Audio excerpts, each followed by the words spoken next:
Atos capítulo 18, e nós vamos ler os versículos 18 a 23. 18.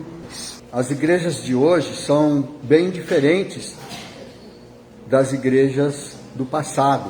A gente hoje tem bastante ênfase na adoração, e a adoração parece que hoje em dia é um sinônimo de música, de cantar, de louvor. O louvor é cânticos. A gente costuma usar isso como sinônimo, né? Quando você falar é o tempo de louvor, aí nós queremos dizer que é o tempo de cantar. E a maioria das igrejas tem utilizado aí a tecnologia para poder aproveitar esse tempo, e esse tempo realmente é um tempo em que as pessoas elas ficam extasiadas.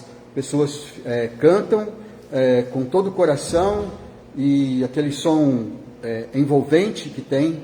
Hoje em dia nós temos sons potentes, caixas de som, e guitarra e bateria, e instrumentos musicais e ambientes bem acústicos.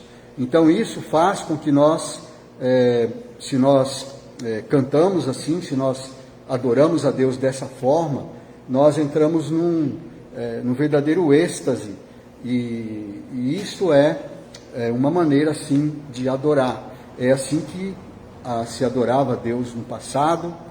Nós vemos, por exemplo, Davi dançando, né, na frente da arca, quando ele estava carregando, levando a arca. Ele organizou os cantores ali, tinha que ter música 24 horas no templo. Isso de fato é adoração. Mas aqui, esse texto que nós vamos ler, ele vai falar também sobre adoração, mas uma adoração um pouco mais aprofundada, porque adorar a Deus não é só cantar, não é só louvar. Adoração envolve mais coisas. Eu digo isso porque Paulo, se a gente vai ler agora Atos 18 a 23, mas se nós formos ler o parágrafo anterior, nós vamos ver que Paulo, ele é acusado pelos judeus de ensinar as pessoas a adorarem de maneira contrária à lei de Moisés. Ele estava sendo acusado e perseguido por isso. Então nós vamos ver nesse parágrafo que nós vamos ler agora, nós vamos ver como Paulo, vamos ver que essa acusação contra ele era falsa, que ele adorava a Deus do jeito verdadeiro. Ele não fazia contra a lei de Moisés. Pelo contrário, ele ensinava e praticava a verdadeira adoração. E nós vamos ver aqui pelo menos 3 faces desta verdadeira adoração, que é santidade, serviço e comunhão. Vamos ler então Atos capítulo 18, versículos 18 a 23. Convido os irmãos, aqueles que podem, ficarem de pé.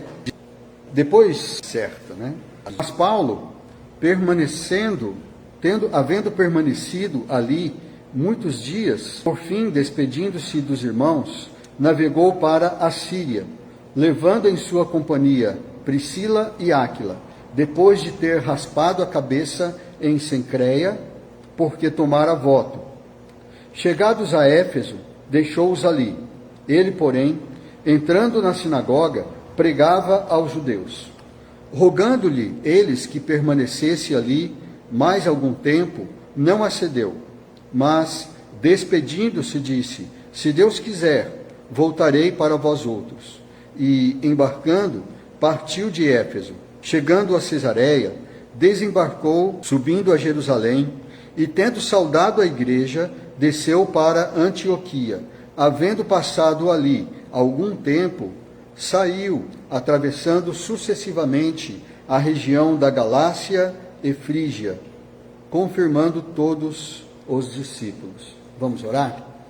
Obrigado, nosso Deus, pelo exemplo da vida do apóstolo Paulo, que nós podemos ler, podemos aprender, podemos compreender e que através, Senhor, desse texto que nós acabamos de ler, nós possamos aprender como adorar o Senhor verdadeiramente e tudo que nós podemos fazer para mostrar que nós somos verdadeiros adoradores do Senhor, que nós te amamos porque o Senhor nos amou primeiro. Obrigado, Senhor, por esse tempo, pedimos que Tu abençoes, que o Teu Espírito nos ensine, abençoa os irmãos que não estão conosco agora, fisicamente, mas que Tu possas estar com eles, cuidar de cada um deles. Nós te agradecemos em nome do Senhor Jesus. Amém. Amém. Obrigado, podeis assentar. Então vamos falar de uma verdadeira adoração, e não se limita apenas a cantar, a estar louvando a Deus com música, porque quando a gente está adorando a Deus dessa forma, aquele momento se a gente pudesse, a gente ficaria só ali, não é verdade? Porque é tão bom, a gente parece que está no céu, a gente ouve, né, aquelas vozes cantando, quanto mais vozes cantando, quanto mais pessoas cantando, parece que a gente está no céu, parece que todos os nossos problemas acabaram, mas a gente sabe que não é assim que vai ficar, né? Se a gente pudesse ficar ali, a gente ficaria. Quando a gente estiver no céu, tudo bem, né? Ali a gente sabe que não vai ter mais problemas. Mas a gente sabe que quando sair dali, os problemas continuam. E os problemas, eles são muitos. Paulo enfrentava muitos problemas, e Paulo era um verdadeiro adorador. Aliás, tem uma música que nós cantamos, não é? Várias, né? Que falam de Paulo, mas tem uma especial que fala assim, sobre um verdadeiro adorador. A música fala assim: adorador eu sou, que sei, adorar eu sou, ninguém pode calar um verdadeiro adorador. Aí, não existem prisões, né, uma das frases lá, não existem prisões que podem calar um verdadeiro adorador. Está se referindo a Paulo, quando estava Paulo e Silas na prisão, e os demais companheiros, eles estavam presos ali, mas ninguém podia prender a adoração deles. Eles adoraram, começaram a cantar louvores ali, e depois teve aquele terremoto, todos eles foram libertados, e redundou em salvação para o carcereiro e para toda a sua família. Então Paulo era um verdadeiro adorador. E então, mas os judeus o estavam acusando de que ele não estava adorando a Deus da maneira certa, que ele estava ensinando as pessoas a adorarem contra a lei de Moisés. Mas nós vamos ver aqui que isso não é verdade. Paulo, ele ensinava e ele praticava a verdadeira adoração. E aqui nesse pequeno parágrafo que nós lemos, nós podemos destacar pelo menos 3 faces da adoração de Paulo. A primeira face da adoração que Paulo ensinava e praticava é a santidade. A santidade, ela faz parte da adoração. Se você adora a Deus de verdade, se você é um verdadeiro adorador, você vai praticar a santidade, você vai buscar a santidade. Porque nós somos santos, é verdade. Até os coríntios eram santos, apesar de tantos absurdos que aconteciam na igreja. Porque santo significa que Deus nos santificou, Ele nos separou, Ele perdoou os nossos pecados, Ele lavou os nossos pecados no sangue de Jesus. Por isso nós somos santos. Mas existe a santidade que nós devemos buscar. E Jesus, Ele nos disse: sede santos, assim como santo é o seu Pai Celeste. Então procura a santidade, até você alcançar o nível de Deus. Enquanto você não alcançar esse nível, seu trabalho de buscar a santidade ainda não acabou. E Paulo buscava a santidade. Nós vemos no versículo 18, fala aqui de passagem, que ele teve que raspar a cabeça. A gente não sabe se foi ele ou se foi o Áquila, né? Ou se foram os dois, né? Mas diz que ele estava voltando da sua segunda viagem missionária. No versículo 18 fala que ele permaneceu muitos dias ali, e onde ele estava, que era lá na Macedônia, e ele se despediu dos irmãos, e ele navegou para a Síria, e levou em sua companhia Priscila e Áquila, depois de ter raspado a cabeça em Cencreia. Então, antes dele partir, ele raspou a cabeça. É curioso isso, não é? Bom, diz que ele tomou um voto, que ele tinha feito um voto. Que voto era esse? Nós sabemos que na Bíblia existe um voto chamado voto de Nazireu. O comentarista Matthew Henry, ou Mateus Henry, como quiser, ele explica que, ele fala, né, ele comenta que lá em Números capítulo 6, versículos 9, 13 e 18, fala sobre esse voto de Nazireu. Né? Vocês lembram da história da Ana, que pediu para ter... A Ana, da Bíblia, ela era estéril, ela não podia ter filhos, então ela pediu a Deus e no final, né, ela fez um voto a Deus, ela fez uma promessa, como a gente costuma dizer, né? E a promessa era que se Deus desse para ela um filho, ela ia fazer com que esse filho fosse nazireu, desde o seu nascimento. Então ele não podia, uma das coisas era não poder cortar o cabelo, então não ia passar navalha sobre o seu cabelo, era assim que eles cortavam o cabelo, com a navalha. Então, a gente não tem foto do Samuel, né? Não tem vídeo dele, mas se tivesse a gente ia ver que ele era cabeludo, ele era bem cabeludo, porque ele não podia cortar o cabelo. Desde o seu nascimento, então ele foi dedicado a Deus e ele era nazireu. Além disso, ele não podia beber vinho, não podia beber nada, nenhum fruto da uva, nem suco de uva ele não podia beber. Mas esse voto de Samuel foi uma coisa assim excepcional. O voto de Nazireu, ele tinha algumas regras, não era para sempre. Outro Nazireu era o Sansão, né? Sansão ficou famoso também, né? Que ao quebrar o voto ele perdeu a sua força, né? Mas aqui o Paulo, ele então tinha feito esse voto de Nazireu, provavelmente, né? Nazireado. Então, se a gente vê essas explicações na Bíblia, especialmente em Levítico, aquele livro que vocês gostam de pular quando vocês estão lendo a Bíblia inteira, né? Lá naquele livro, ele fala do voto do Nazireu, e era um voto temporário, né? O normal era um voto temporário, você ficava durante alguns dias, geralmente 40 dias, sem beber vinho, sem beber nada, nem comer nada que viesse da uva, e também não podia cortar o cabelo. Se por algum acidente você esquecia e acabava bebendo suco de uva ou vinho, ou alguém cortava o seu cabelo sem querer, né? Você esquecia, então você tinha que rapar o cabelo totalmente e começar tudo de novo. Então a gente não sabe se o Paulo quebrou o voto acidentalmente, né?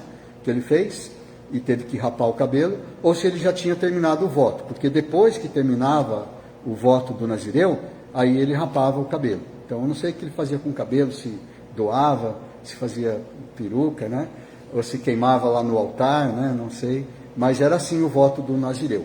É interessante isso, esse voto é uma busca de santidade. As pessoas fazem voto a Deus, elas fazem uma promessa buscando santidade. O Nazireu era um voto de, durante algum tempo, você ficar se guardando santidade. Aliás, tem daqui a uma semana, mais ou menos, 2, tem o Carnaval, né?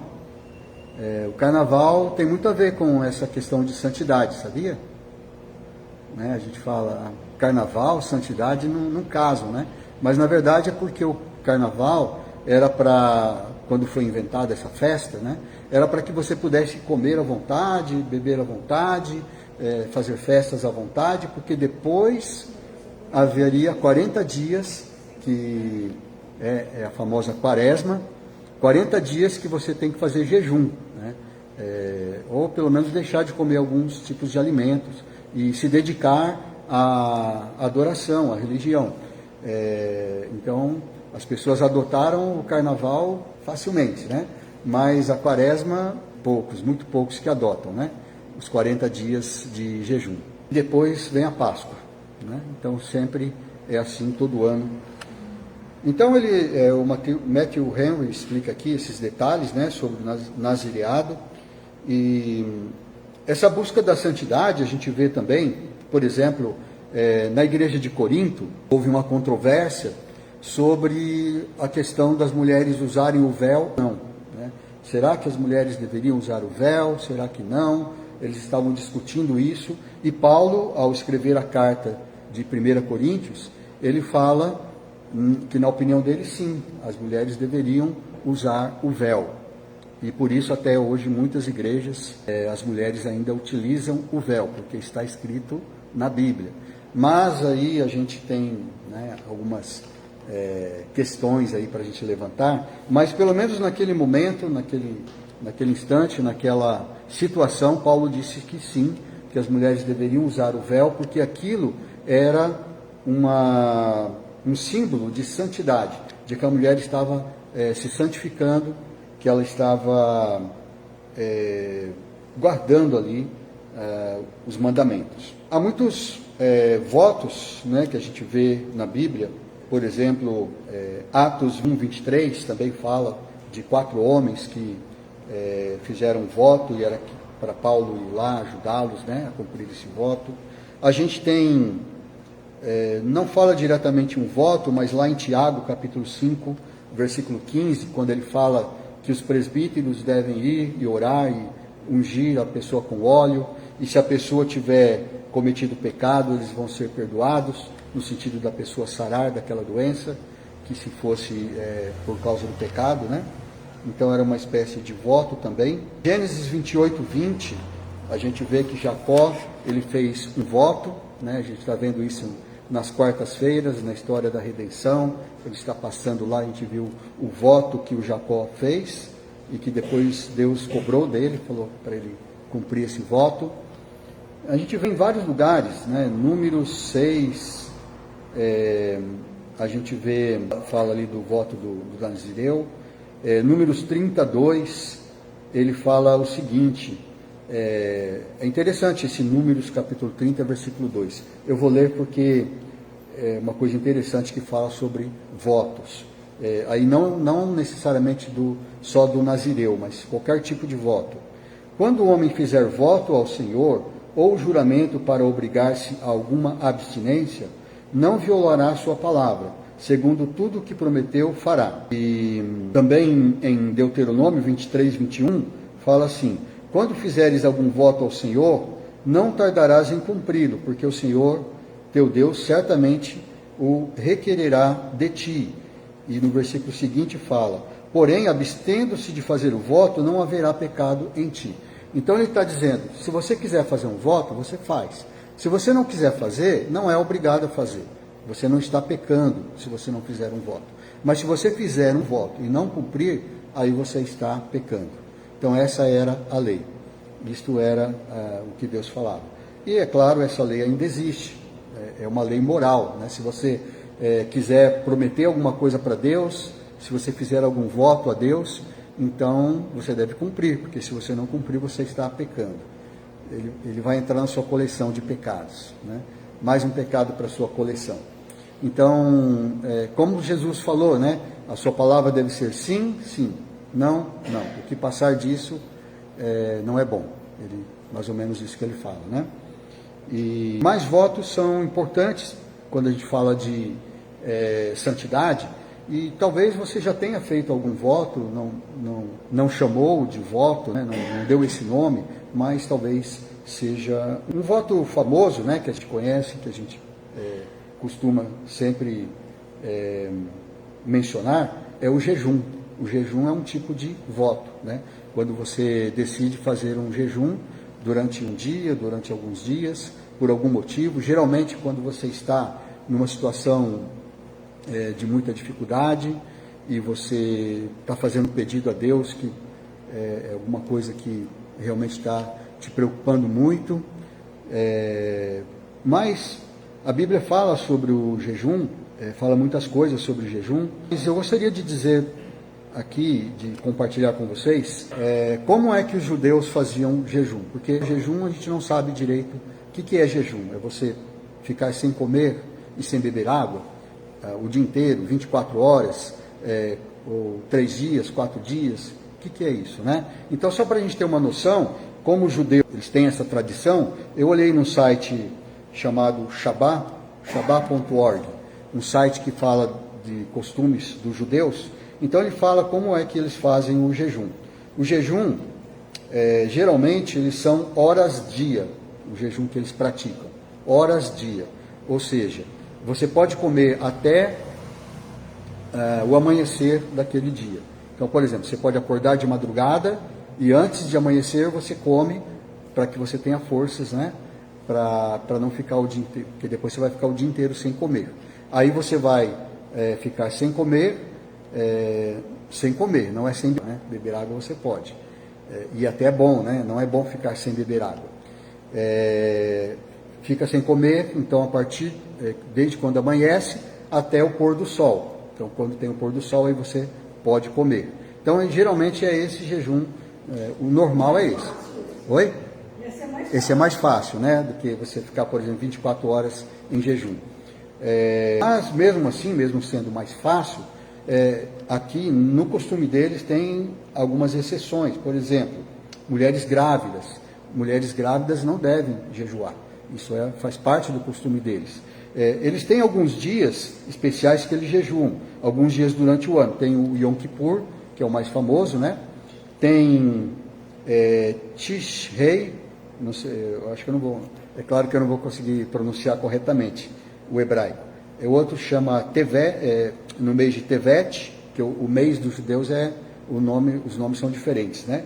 No mês de Tammuz, e tem o mês de Av, esse mês de Adar é famoso, né? Na história de Esther, que tem no 13º dia do mês de Adar, foi quando o Amã planejou matar todos os judeus, né? Naquela história do livro de Esther.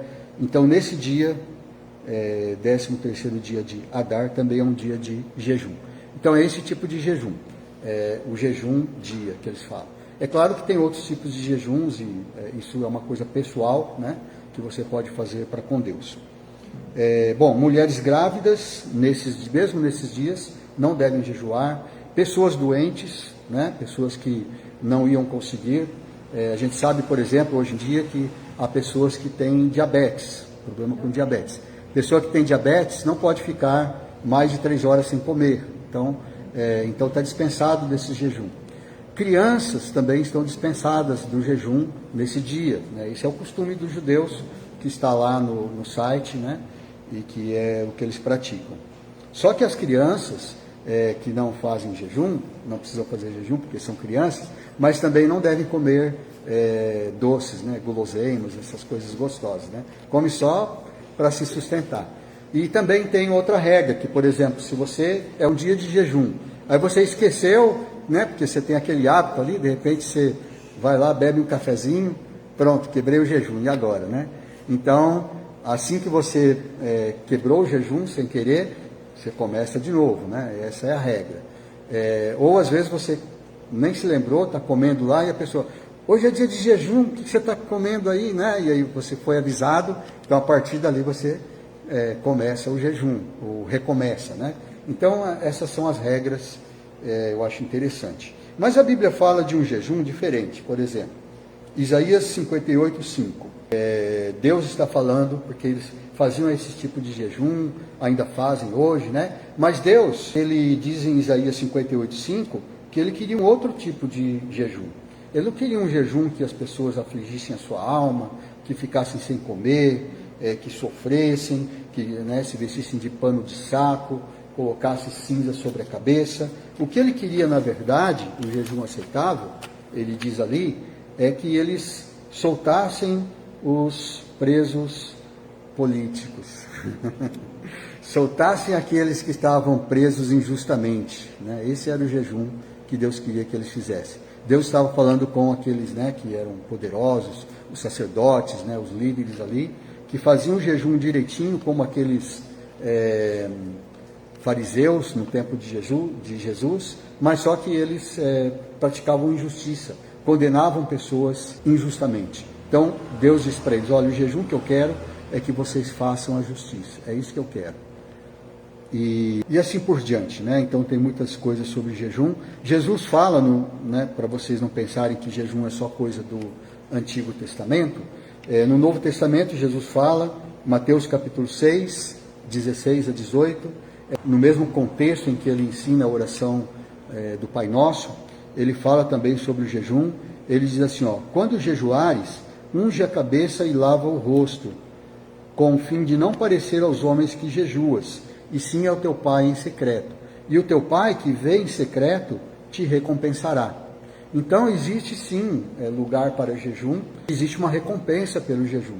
Jesus é que está falando, mas você tem que fazer do jeito certo, né? Se você for falar para todo mundo, eu estou fazendo jejum, coitado de mim, né? E você se descabela, e você fica lá no cantinho amuado, hoje eu estou fazendo jejum. Então não é assim, porque se você fizer assim, Jesus falou, a recompensa sua é essa, que as pessoas vão olhar para você e ficar com dó de você, você já recebeu sua recompensa.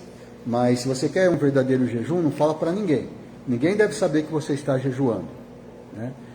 E toma cuidado, né? Se você for doente. E tem outros tipos de jejum que não é ficar sem comer. Por exemplo, um adolescente que gosta de jogar videogame, né? Fala, hoje eu vou ficar sem jogar videogame. Vou ficar um mês sem jogar videogame, por conta própria, né? Ninguém vai me dar castigo, eu mesmo vou me pôr esse castigo. Quem gosta de ver futebol, né? Vai jogar lá o São Paulo e Santos, né? Aí eu sou São Paulino, é a final do campeonato. Não, mas eu não vou assistir porque eu vou fazer esse jejum, né? De não assistir o futebol. Coisas desse tipo, né? Você sabe, você com Deus. Então, há lugar sim para isso. E é uma maneira de você buscar a santidade. Você pode fazer votos a Deus. Pode sim. E deve, né? Mas seja entre você e Deus, seja o que você quiser e que seja uma coisa útil, né? Como Deus falou lá para os líderes, né? Em vez de vocês ficarem sem comer, se afligindo, né? Vestindo pano de saco, então faz o que é certo, faz a justiça, né? O meu jejum vai ser lavar a louça, né? Em casa durante uma semana. Você está fazendo uma coisa útil, né? Pelo menos. Mulher vai agradecer. Mulher vai agradecer, né? Coisas assim, então, são úteis. Buscar a santidade. Paulo, ele buscava a santidade e ele ensinava a buscar a santidade. Era uma das maneiras dele adorar a Deus. Uma face da adoração. Uma outra face dessa verdadeira adoração de Paulo é o serviço. Servir a Deus, servir ao próximo. Isto era parte do ensino e da prática de Paulo. Nós vemos nos versículos 19 a 21 que quando ele chegou a Éfeso, ele logo foi, né, ele rapou a cabeça lá em Cencreia, que era do outro lado do mar, da Grécia, para aqueles lados ali, né, atravessou o mar Egeu, foi para Éfeso, que era parte da Ásia Menor, porque o destino final era a Síria, e aí ele chegou, e ali logo ele procurou uma sinagoga e foi pregar na sinagoga. Então ele estava servindo, ele estava prestando um serviço ali. E as pessoas lá em Éfeso, né, ele ficou alguns dias ali com eles, mas eles queriam que ele continuasse ali, que ele ficasse mais algum tempo, mas ele disse, eu não posso. Eu gostaria de ficar, mas eu não posso, eu tenho um serviço a fazer. Sabe quantia de dinheiro dos coríntios, e estava levando esta oferta para não voltar, ele tinha compromissos, né? E esses compromissos faziam parte da sua missão. E ele então não podia ficar. Então ele levava muito a sério, por isso ele então se despediu, diz o versículo 21, e ele disse, se Deus quiser eu voltarei. E aí ele foi para, partiu de Éfeso, né? Continuou a viagem. O crente ele deve estar sempre servindo, assim como Paulo, né, estava servindo, todo crente devia servir como parte da sua adoração. Isso é uma das faces da verdadeira adoração, é servir. Servir a Deus, servir ao próximo. A gente costuma dizer, né, tem alguns ditados populares que falam assim, quem não vive para servir, não serve para viver. Né? Quem não vive para servir, não serve para viver. Né? Tem outro ditado que fala que enquanto você descansa, você carrega a pedra, né? Enquanto você descansa, carrega a pedra. Ou seja, no seu tempo vago, na sua hora de descanso, faz alguma coisa útil, né? Carrega a pedra, né? Faz alguma coisa para alguém. Então o crente deve ser assim, ele deve estar sempre servindo. Assim como Jesus, em Marcos 10, 45, ele falou, porque o Filho do Homem, o próprio Filho do Homem, não veio para ser servido, mas para servir e dar a sua vida em resgate por muitos. E Paulo fala em Romanos 12, 1, rogo-vos, pois, irmãos, pelas misericórdias de Deus, que apresenteis os vossos corpos como sacrifício vivo, santo e agradável a Deus, que é o vosso culto racional. Então ofereçam os vossos corpos a Deus num altar como sacrifício vivo. Esta é uma face da verdadeira adoração, que Paulo está dizendo, que Jesus falou. E Jesus, ele praticava isso, é claro, e ele também ensinava, por exemplo, em Marcos capítulo 8, versículos 14 e 15, a gente tem a história de quando Jesus vai visitar o Pedro, e o Pedro logo leva Jesus lá para ver a sua sogra, que a sua sogra estava com febre, com muita febre, estava de cama, e o Pedro amava a sua sogra, né? Aí ele levou Jesus lá e Jesus curou a sogra do Pedro, né? Jesus só botou a mão nela, ou pegou ela pela mão, ela se levantou e já sarou. Mas aí, o que ela fez? O que diz ali o texto? Ela começou a servi-los, né? Então, não foi à toa que Jesus... É por isso que o Pedro pediu para curar, né? Para que ela fosse servir, né?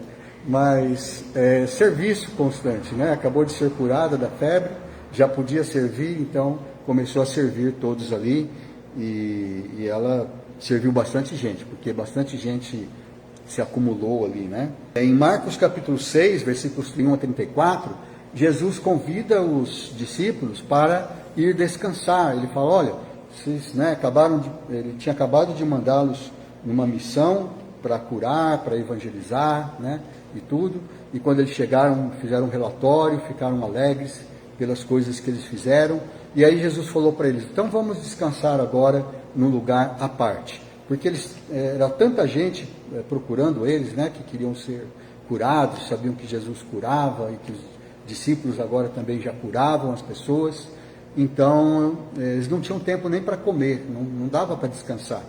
E Jesus falou, então vamos pegar um barquinho, vamos para o outro lado do mar da Galileia e vamos lá descansar. Vamos fazer um retiro espiritual ali, para a gente descansar, né? E aí eles foram, né? Mas vocês sabem que quando chegaram do outro lado, já tinha lá uma grande multidão esperando, não deu para eles descansarem. E aí eu acho que os discípulos ficaram chateados, né? Porque eles pensaram, puxa, finalmente vamos descansar, né, e tal, vamos para um lugar. Quando chegou lá aquela grande multidão, não é possível, né? E Jesus, manda esse povo embora. Mas o que o texto diz é que Jesus viu aquela grande multidão e ele se compadeceu delas, porque elas eram como ovelhas que não têm pastor. Então Jesus ensinou aquela multidão e depois ainda Jesus fez com que os discípulos servissem aquela multidão, né? Eles foram ainda servir pão e peixe para aquela grande multidão. Eram mais de 5.000 homens, fora mulheres e crianças, então devia ter umas 15.000 pessoas ali no mínimo. Jesus mandou eles se assentarem e foi aquela multiplicação dos pães. Mas os discípulos foram lá servindo um por um, com os cestos ali. Eles só foram descansar mesmo quando anoiteceu, e aí Jesus mandou eles no barco voltar, e ainda tiveram que enfrentar uma tempestade, né? Então não é fácil, né, a vida dos discípulos. Então Jesus ensinava, praticava, né, que realmente tem que ensinar, né? E há pessoas na história, né, o próprio Matthew Henry, que eu falei aqui que ele é comentarista, né? Se a gente for ver a história dele, ele nasceu em 1662 na Inglaterra, né? E ele, jovem, muito jovem, se tornou um pastor, e era um tempo em que os pastores estavam sendo perseguidos pelo governo, né? a igreja anglicana, que era é uma igreja protestante, uma igreja, diríamos hoje, uma igreja evangélica, uma igreja reformada, mas o governo tinha poder sobre essa igreja, a igreja anglicana. Então eles se intrometiam nas coisas ali, muitos pastores então não queriam aceitar isso e foram expulsos da igreja. Vocês lembram da história do John Bunyan, né, que John Bunyan escreveu naquela época também, o Peregrino. Ele foi preso porque ele estava pregando sem autorização. O próprio John Wesley é o John Wesley que fundou a igreja adventista. Ele era o John, né? O irmão dele era o, né? Charles Wesley escrevia hinos, e John Wesley que fundou a igreja metodista. Então, Matthew Henry viveu mais ou menos naquele tempo. Com 25 anos, ele já era pastor, e ele teve um ministério muito cansativo. Ele pregava o tempo todo, ele estava o tempo todo ensinando. Eu acho que é por isso que hoje nós temos os escritos dele, que são tão preciosos, porque esses escritos que nós temos são das pregações dele, que ele ensinava a igreja. Diz que em 20 anos de ministério que ele ficou lá, ele ensinou a Bíblia 2 vezes na igreja, a Bíblia toda. Ele começava lá, de manhã ele ensinava, por exemplo, o Antigo Testamento, à tarde ele ensinava o Novo Testamento, à noite ele pregava alguma coisa diferente. Então, mas ele ia seguindo a Bíblia e ia ensinando, né, os livros da Bíblia para as pessoas, por isso que nós temos escritos dele.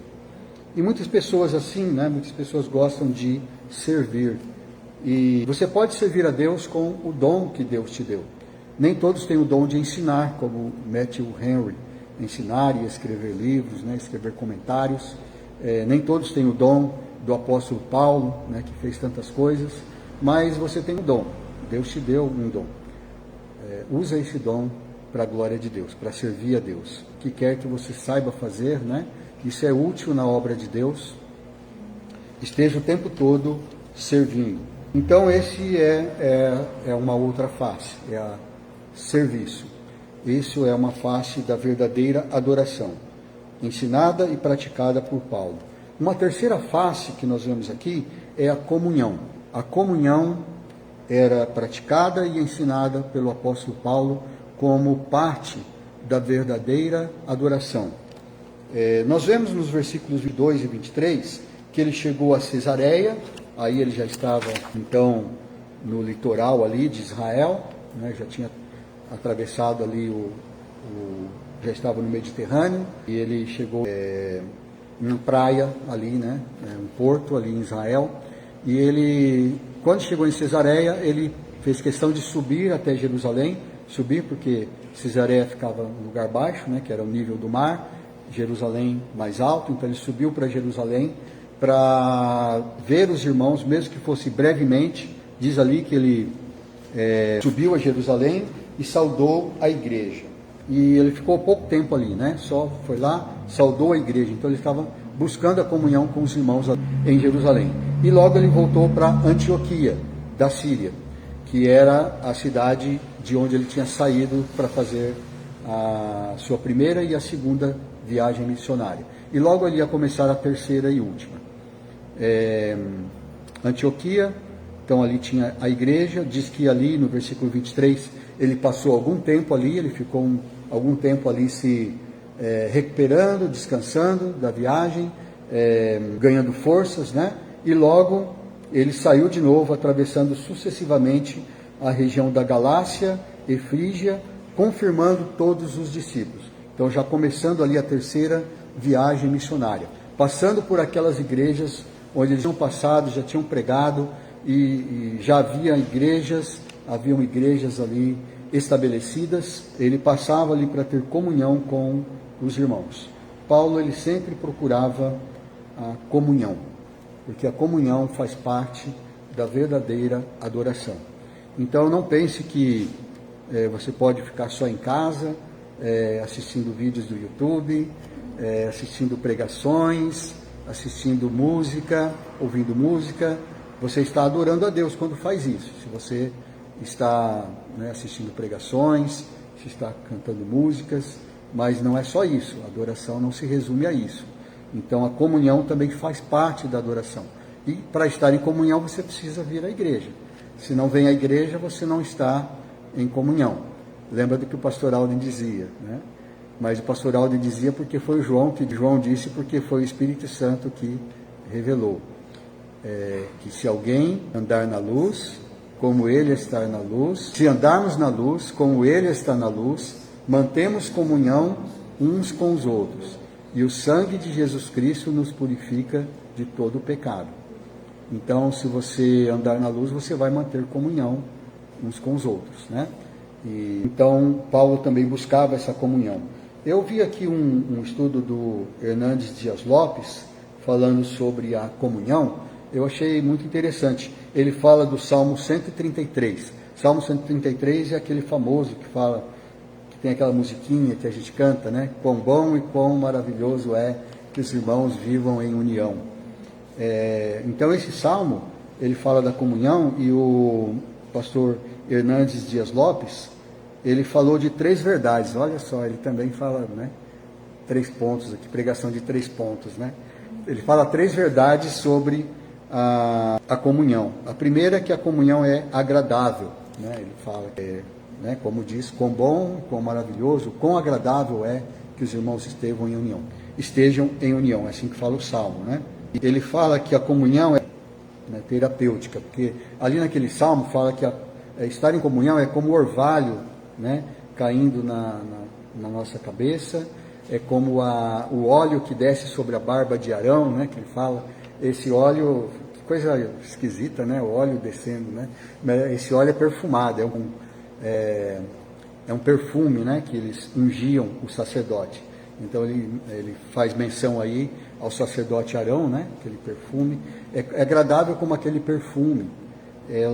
E é terapêutico, porque o óleo, ele sempre na Bíblia, ele é colocado aí como símbolo de remédio, né? Como uma coisa assim. Bom, na verdade o óleo era um remédio, né? É quando aquele homem, né, da história de Jesus, do bom samaritano, quando ele socorre aquele que foi assaltado, que estava todo ferido, ele coloca óleo na ferida. O Tiago, né, fala para você visitar as pessoas que estão doentes, colocar óleo, né, sobre a pessoa. O óleo era um remédio. Até hoje o óleo é remédio, que a gente não percebe, né? Mas se você faz um corte, né, na sua pele, você coloca lá uma pomada, né? Aquela pomada tem óleo, né? Quando você usa um perfume tem óleo. Vários remédios são feitos com base no óleo, né? Então ele fala aqui que a comunhão é terapêutica, né? Baseado aqui no Salmo 131, e é verdade. Então ele está comparando, né, a comunhão, né, os irmãos estarem unidos como se fosse um óleo nos ungindo. É agradável e é terapêutico. E ele fala que a comunhão é abençoadora, porque no Salmo 133, versículo 3, diz: ali ordena o Senhor a sua bênção e a vida para sempre. Então, a continuação desse salmo. Ali ordena o Senhor a sua bênção e a vida para sempre. Então existem bênçãos que você só tem quando está em comunhão. Na sua adoração, a comunhão não pode ficar de fora. Então, Paulo, talvez ele tivesse quebrado ali o seu voto de Nazireu, por isso que ele teve que rapar a cabeça, ou ele tinha completado já o voto e era natural rapar a cabeça.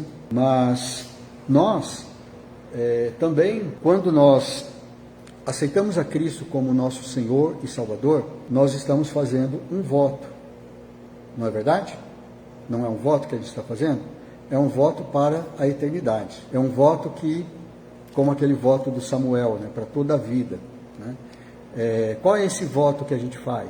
A gente ora dizendo, né, Jesus, eu me arrependo dos meus pecados, eu creio que o Senhor morreu na cruz para me salvar, para pagar os meus pecados. Então hoje eu recebo o Senhor na minha vida, peço que o Senhor entre no meu coração e a partir de hoje você vai ser o Senhor da minha vida, você vai ser o meu Senhor. Então você está fazendo um voto, você está chamando Jesus de Senhor.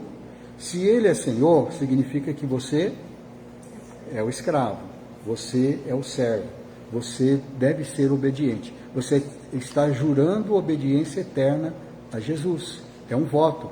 Quantas vezes você já quebrou esse voto? Então, às vezes a gente precisa rapar a nossa cabeça, né?